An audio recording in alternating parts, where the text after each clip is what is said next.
on this side of the podium, and I've been on that side for many years. What are my qualifications for giving this talk? Well, I'm a physician, an actual physician, not one that plays on TV. I also have an engineering background as an undergrad, and those two combinations and the love for Star Trek and the image that it gives to the future of humanity has inspired not only me, but so many people in the profession, both as what we can do in medicine and also what we can do in engineering. Set your mind to it, create a vision, and it can be reality. And what I'm going to go through is my top 10 of what things have actually come true. This is not things that are coming true, but things that actually exist. And then we want to talk about, I know there are a lot of content experts out there, people, if you're really smart, you can come up and sit up here with me, and we can talk about some of the things I didn't discuss and things that might be coming true. So this is the 10 things that have come true in Star Trek. My name's Mark Pochapin, and it's really, as I said, a pleasure to see everybody here. So let's back up 50 years ago, because this is the 50th anniversary of Star Trek. And it's really incredible when you try and put yourself in the mindset of the writers and the creators of this show 50 years ago, because what was going on? It was the height of the civil rights movement, where Martin Luther King was alive and really driving this forward. Technology, which was considered the height of music technology, was this Wallenstock 5300 or 5100, which is the one. This swinger is dancing to the music of the new Wallenstock 5150 tape recorder. What an array of musical talent and sold lower price. Like solid-state transistors for instant warm-up and smooth contemporary design. The Wallenstock 5150. Available in mono or stereo models. See? So, I mean, just to give you an idea, reel-to-reel tape was the rage then. Well, the dance was kind of cool. I like the dress. And pop culture, actually, Batman aired the same year as Star Trek. And if you can see Robin, he's on a really cool wired red phone at the time. But the Batmobile was kind of cool. That was the pop culture. And then, of course, the Saturn rocket. I mean, we were going to the moon, the Apollo Saturn rocket. And there was a launch really just before Star Trek aired, September 8, 1966. And we got to the moon just a few years later. So the timing in terms of going to space and Star Trek seemed to fit well together. So let's start with number 10, sick bay. I see this every day when I make rounds in the hospital. This is what the sick bay looked like in 1966 in the original. And McCoy was the patient.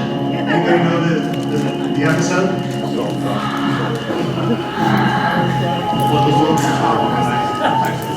That's right, the world's hollow. That's just right.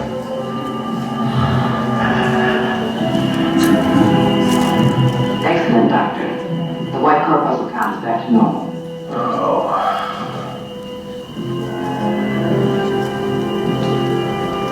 And Spock's the one using Your hemoglobin count is back to normal, Doctor, which indicates that the flow of oxygen to each cell of your body is back up to its abundantly energetic level. Thank you, Mr. Spock. And what I love about it, we talked about the humor in the talk before, he looks thrilled. But what he talks about is actually something from 1966, very real today. And this is real live telemetry at NYU, which is where I'm from. Currently, I'm a professor of medicine. I'm actually the director of gastroenterology there. And at the ICU units, we have something that looks very much like telemetry. And a new hospital that's being built, they'll be ready in about a year and a half, called the Kimball Pavilion, will have every patient on telemetry, where if you see that little wrist device, this attaches to the thumb, can read blood pressure, pulse, oxygen saturation. We heard Mr. Spock talking about the hemoglobin level. Can't measure the hemoglobin level yet, but we can measure oxygen saturation. That monitor can be anywhere. It could be on a big monitor, it could be on a TV screen, it could be on a handheld device. So we've gone from telemetry that was based on the bed, we've almost surpassed that, and now have wireless telemetry that can be seen almost anywhere. So this is here now. We're looking forward to having this for our patients. Video conferencing. It seems so real that it's something that's hard to imagine that once upon a time it didn't exist. In fact, the flat screen TV, the Bridge of the Enterprise, this was all novel at the time. So I'm receiving Class 2 signal from the Romulan vessel. Hello, Major and Screen Lieutenant, and completed message to traffic command. episode, anybody? You have been identified as a Starship Enterprise. No. Captain James T. Kirk, last known to be in command. Your information is correct. This is Captain Kirk. I am Sub-Commander Tau of the Romulan fleet. Your ship is surrounded, Captain. You will surrender immediately, or we will destroy him. All right, cuts off the transmission, so we know that they can see. In fact, if you go later on this clip, he says, "Who's the first officer by you?" Remember, they hadn't met the Romulans yet, so it's the first time they realize the Romulans and the Vulcans are not that distant. And we'll see a little clip from that later. The other thing that they had, which people don't realize, is not only do they have the ability to see a transmission, but they're able to also flip that transmission to what was being seen by the other party. Like your iPhone, when you hit the little, reversal icon, you can now see what somebody else is seeing. So let's look at this one. Markers under your screen.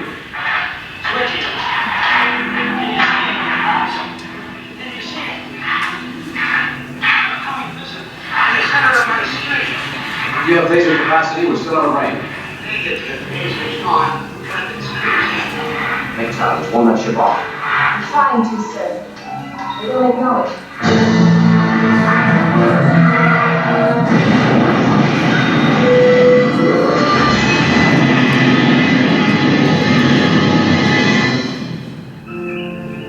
And you can see they have really good bright lights on their screens at that time. But again, this was something novel. And actually, the desk down where they're all talking, video conferencing, now granted, that's a little bit of a different device, but that's not so different from any business today that has video conferencing with another business, say, across the Atlantic. This is our proposed Kimmel Pavilion. This is the new hospital being built at NYU, and this is a rendition of what the room is going to look like. And if you see front and center in the room is like the view screen of the Enterprise. And besides that, you're going to be able to teleconference in your physician. So if I have a patient in the hospital, I'm going to be able to speak to them through a camera and through a teleconferencing, very similar to the Enterprise speaking to the Romulans. So if my patient is sick, I can just teleconference in, and I can have a little chat, and it'd be great. It's going to be a wonderful addition. I don't have to run to the hospital, and any questions that they have, they can answer. There's still nothing like face-to-face communication between the doctor and the patient. The tablet, this is one of my all-time favorites because this is something that really hasn't changed much in 50 years. Now, you'll see in this clip here, Kirk is sitting Power on this. acceleration for moment, Mr. Scott. Full power, sir. Emergency in wall, the earliest possible moment, so standing by the voice. So Kirk sits down in the command chair, he gets his tablet, he starts documenting. It's just a natural phenomenon. And this tablet you see all over the place. And actually, they have a model of it in the other area. And here's Spock walking in, and he's carrying that tablet. Reports, Mr. Stiles. All right, Mr. Stiles, what episode is that? Very nice, balanced boy. We have a real. You think you're right? They were both. Yes, you're correct. In Enterprise incident, you're absolutely right. So this tablet, where have we come with the tablet? We have gone from this captain in 1966 to this captain. I actually tweeted this picture. I'm a professional guy. I'm a physician, and you try and stay in a professional dress. I didn't wear a tie today. I thought this made the point very well. That was fun. It's always fun to put on one of those shirts. So minimally invasive surgery. This is something that has really come true. And this is a wonderful quote from McCoy when he gets an overdose of Pochapin from trying to save one of his colleagues. Jumps through Guardian of the City on the Edge of Forever, jumps through the Guardian, and ends up in pre-World War II America in a delirium. He's completely delirious. So let's hear what he says. Modern museum. He thinks he's in a museum. Right down to the cement beams. Very, very good. Oh, I'd give them to see the hospital. Probably needs surgeons. Oh, the pig. His head cut so people like goblins. Needles and surgeons. Oh.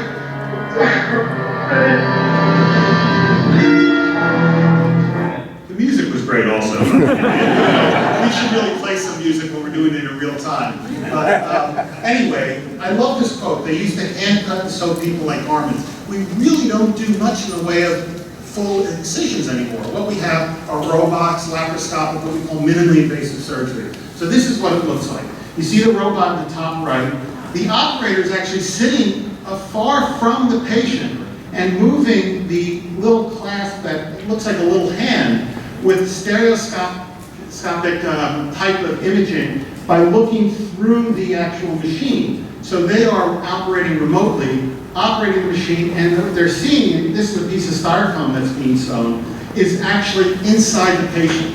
Why? Because if you look at the bottom right image, you'll see that there are little poke holes where the arms for the robot go into the abdomen, and the camera goes right central where the belly button is, and you're able to look in, you're able to sew, and you're able to do surgery in a minimally invasive technique that does not require the full type of incision. People actually wake up from these surgeries with little band-aids on their abdomen. For anybody who's had any type of minimally invasive surgery or laparoscopy, you know that it's pretty amazing. You can remove quite a bit inside the abdomen with very tiny poke holes.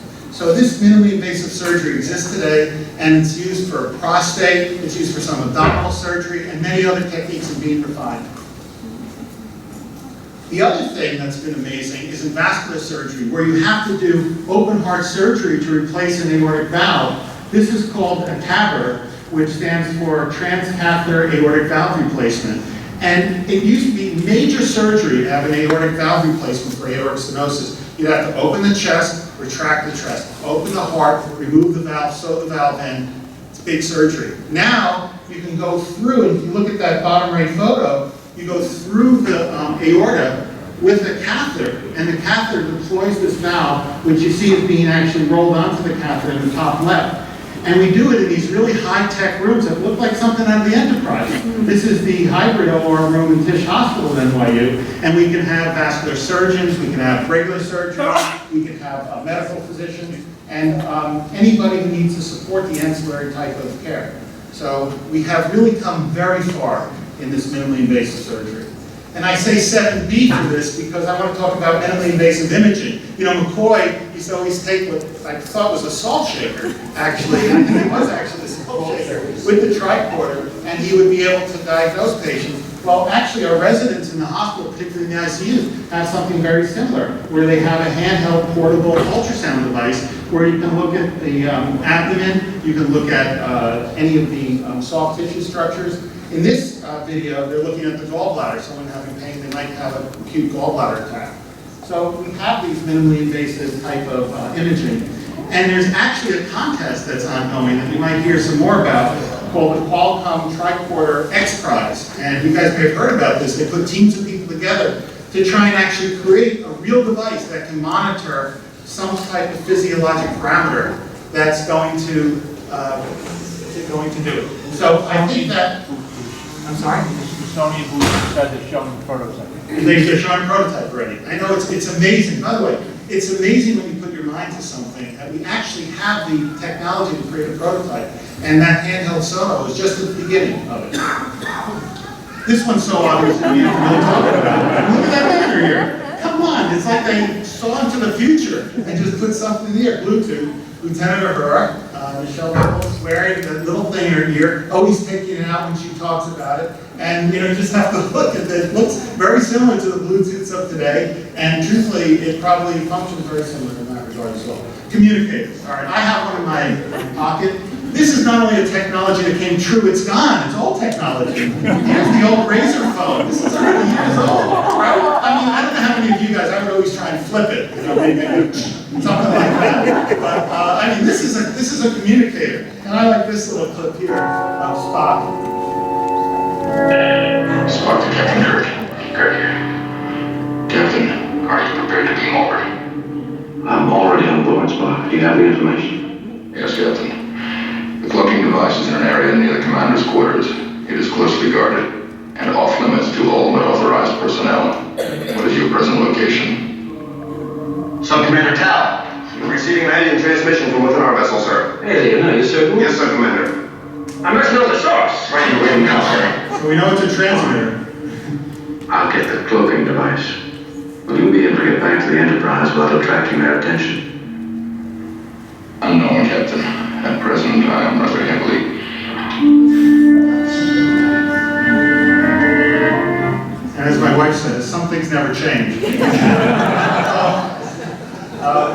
So, you know, the communicators are interesting, and this cartoon, I think, really speaks to the fact that this is old technology. It says Kirk and Spock travel back to 2014. Oh, you know, the old phones, they do anything else other than make calls. Because that's really all they did. They did some other funny stuff, but they weren't the smartphones of today. So we've come actually further, I think, than the communicators. And it's pretty amazing, actually, how close they are. All right, talking. What paper is that from? What page? That's Bizarro, like Bizarro.com. Yeah, it's a nice cartoon to explain that. They're talking to computers. Now, granted, I'm in the movie now. Anybody know this movie before I even show it? Yeah, the Voyage Home. Voyage Home, Star Trek for the Voyage. I didn't put him here. Okay? You know your stuff. So we know in Star Trek that the way you communicate with technology is by voice. It wasn't even an issue. You would talk, and Kirk was quite good with computers. He would be amazing at actually talking computers into something or talking them out of something, making them destroy themselves. But he was a good computer talker. Anyway, the point is that this was the future. It wasn't even an issue. So when they went back to 1986 in the Voyage Home, Scotty had a little trouble. Perhaps the professor could use your computer. Please.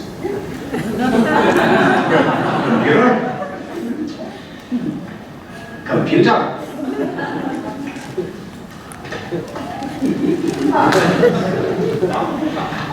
Hello, computer.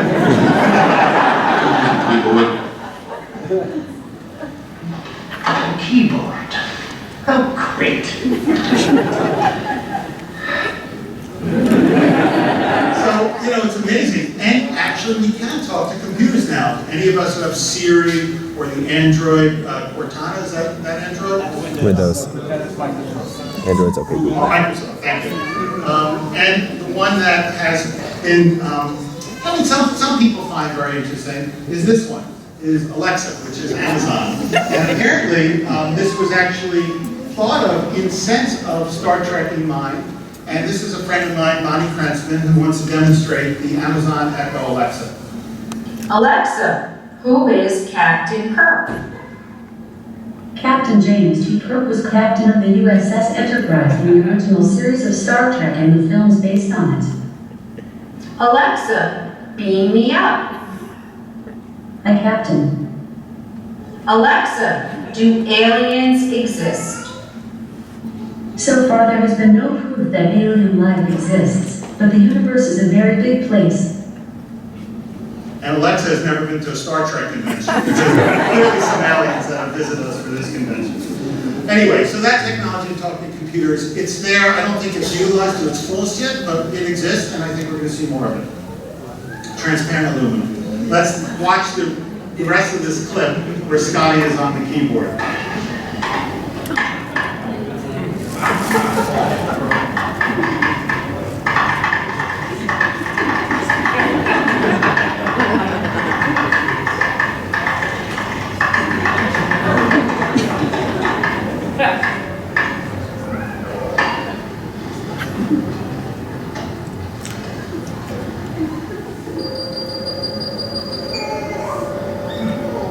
Transparent aluminum? That's the ticket, laddie. It'll take years just to figure out the dynamics of this matrix. Yes, but you will be rich beyond the dreams of avarice. So, is that worth something to you? Or should I just punch up clean? And the amazing thing about transparent aluminum is it exists. And this is where it's referenced in the Next Generation. Picking anything up, Dave? I detect no unusual readings along standard parameters. Curious. The transparent aluminum alloy of this window is exhibiting a pattern of transient electrical currents. Explanation? I have none. The rate is characteristic of a subspace distortion, but I'm picking up no evidence of a subspace field. We're in no position while we seek an explanation of these anomalies.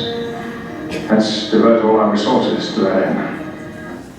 So this is where it was referenced in the Next Generation. Now there's some debate because it's also been referenced that the windows were force field. So whether or not transparent aluminum was in some places and force field in others, we can debate that later. But the point is that transparent aluminum was referenced because of its strength. And what is it? Well, it's actually a aluminum oxynitride, which is in essence a ceramic, a clear ceramic, that's used for bulletproof glass. And it is the strongest type of clear ceramic that we currently have available. And to give you a little example of how strong it is, this is,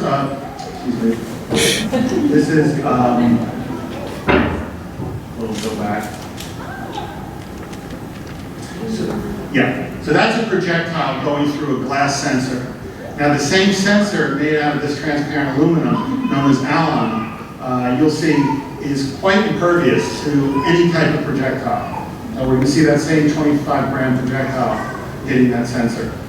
And so it's really strong stuff, it's very clear, and it's something that we see right now for bulletproof glass and protecting different type of vehicles and objects, but I have a feeling we're going to see more of it. Whether we see it in the hull of a starship, who knows? But that's here now. Now, to be completely transparent, because I know we have a lot of experts out there, the patents for transparent aluminum were right about the same time as this movie was being produced. Whether someone got wind of it or looked at it, who knows? But the bottom line is, it didn't exist, and it did take years, like in the clip, to see transparent aluminum.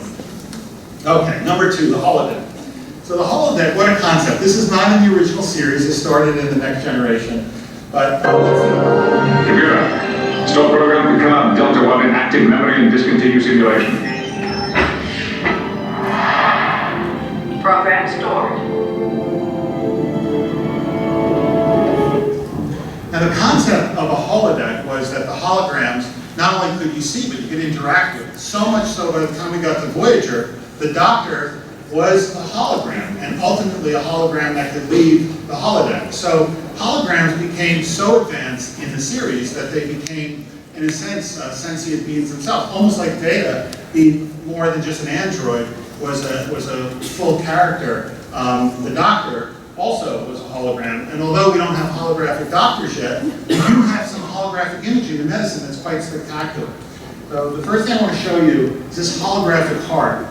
This is a company in Israel called RealView that has created what looks like a mini hologram, a mini holodeck on the bottom right, and it uses imaging from sonography, from CT, from MRI, and consolidates it into a 3D image that gets projected.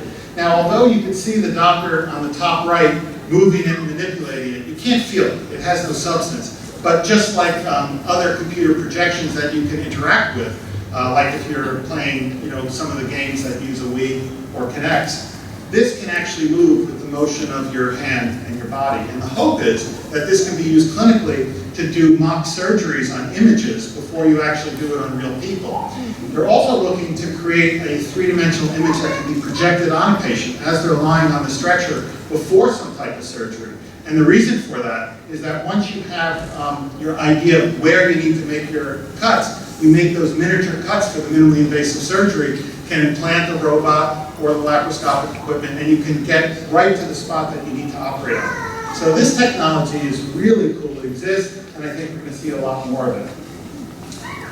And whether or not we're going to see a hologram is another story, but we may actually see one today. I have a feeling we might see one before the end of the talk, but we'll see if that comes true.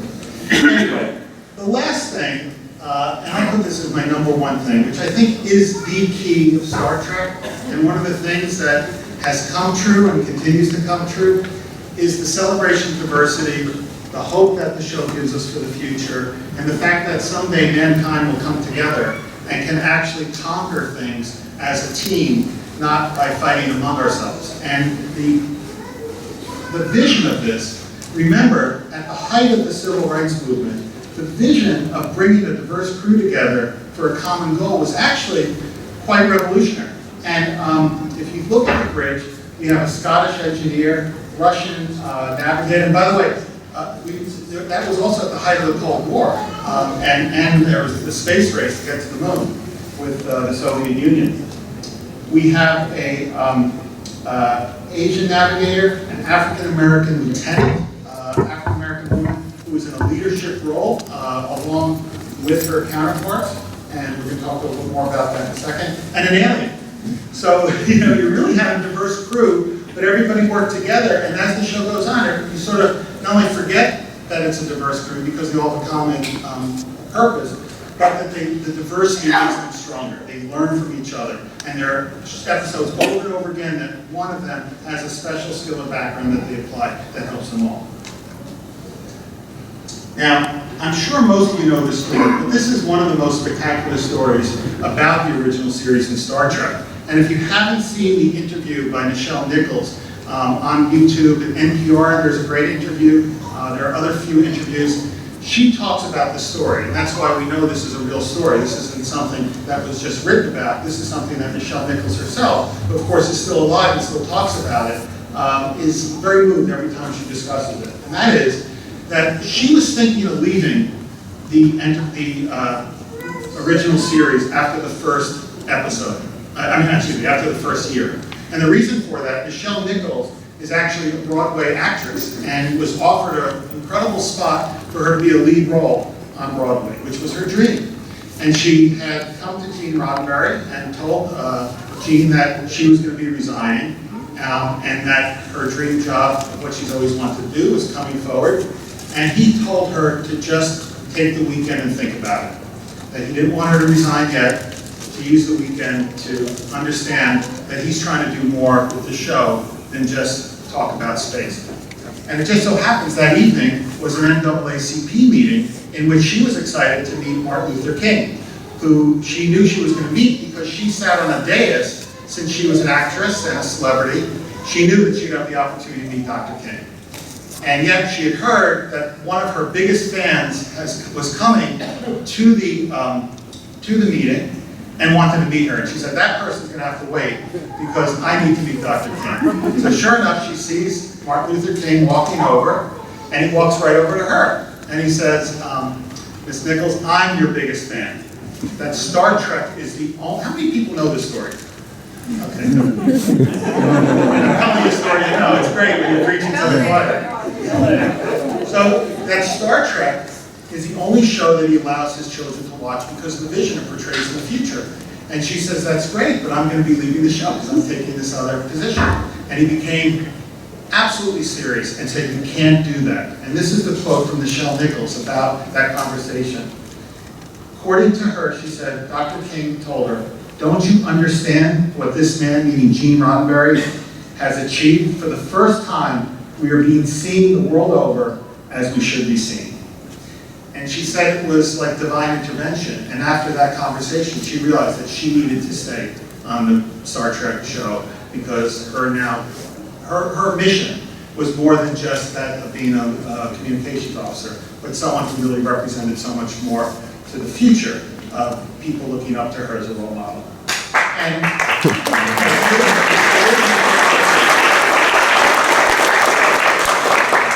the show, I think many of you know, was the first show to ever have an interracial kiss on TV. Yes, they were forced together, but nevertheless, it was a kiss, and it showed that Star Trek can bring together ideas that otherwise would not have been able to be brought forth on TV. And so it really was an incredible mixture of a time with Martin Luther King and the civil rights and a time of a vision that Gene Roddenberry had. The interesting corollary to that story, come on, remember I told you you might see a hologram?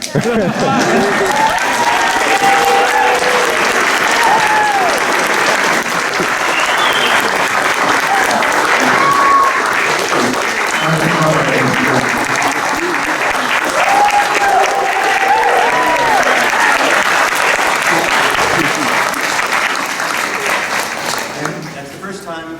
Am I live? That's the first time.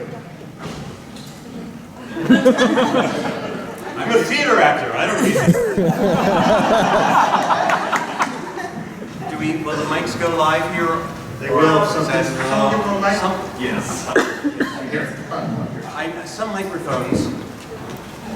Some microphones are content sensitive, meaning if you don't say anything of interest, they don't work. Needless to say, I have a lot of trouble with those. I'm enjoying your panel. I didn't want to take it over, but it's a pleasure to meet you. This is a subject of great interest to me of how the technologies that were posited on Star Trek starting 50 years ago have captured the imagination of two generations of viewers, people who watch the show and go, gee, wouldn't that be cool if we could do that? And then a lot of those viewers go ahead and actually do it. So I am excited about the friendship between science, technology, and science fiction. And I'm also excited about the friendship between NASA and Star Trek. And as some of you may know, I'll be moderating the NASA panel on Sunday afternoon, which is a great honor for me. So it's a pleasure to meet you, Doctor. And it's those of you may know, I was once a pre-med student. I didn't finish the race. This gentleman did.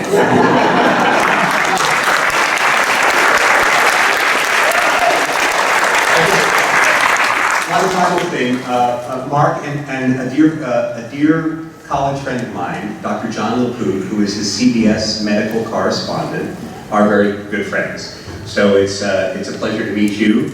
Anyone who's a friend of Dr. LaPook is a friend of mine. Thank you.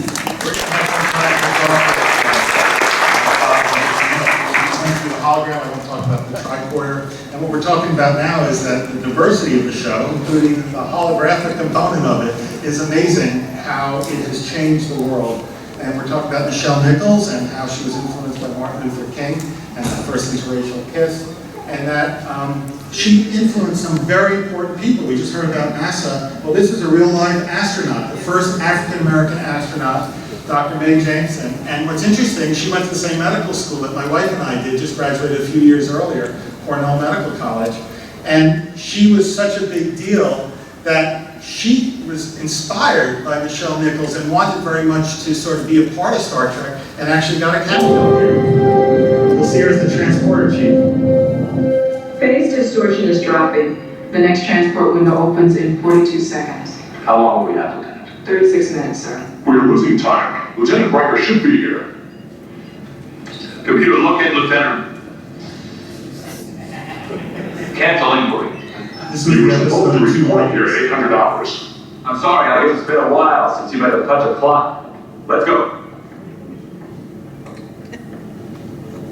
Energize. And that was her cameo, but it's nice to see a real astronaut actually play a transporter chief, but be inspired by the original series and how Nichelle Nichols had a role in her. And there she is with Nichelle Nichols on the set of The Next Generation. The other woman who speaks about the influence that is looking over, and that's actually at the Las Vegas convention, where she was with Nichelle Nichols, and they talked about the importance of this, positive role modeling of Star Trek. And this is what shows how Star Trek really can change the world. Okay, you have fourth in command to first in command. It really has an effect on everybody. I think the ability to show what people as a group can work towards a future that's bright, with all that's been going on in the world from the 60s till the present day, having a show like Star Trek show us what the future is capable of, and seeing that a lot of it is coming true is really inspirational. I think it's what drives us all to these conventions. I believe it's what binds us all, and it makes it such a spectacular, important show. So, Space, the final frontier. These are the voyages of the Starship Enterprise. Its continuing mission: To explore strange new worlds. To seek out new life and new civilizations. To boldly go where no man has gone before.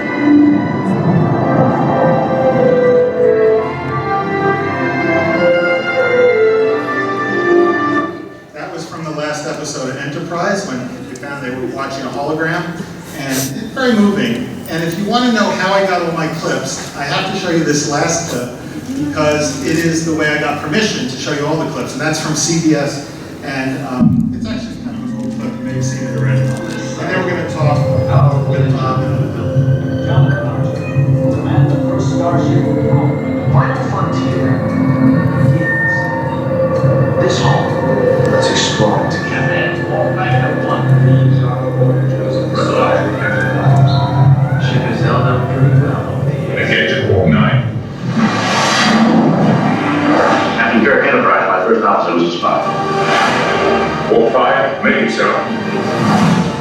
Let's get on with it. Set a course for Silver's full impulse. Request permission to get underway. Let's go.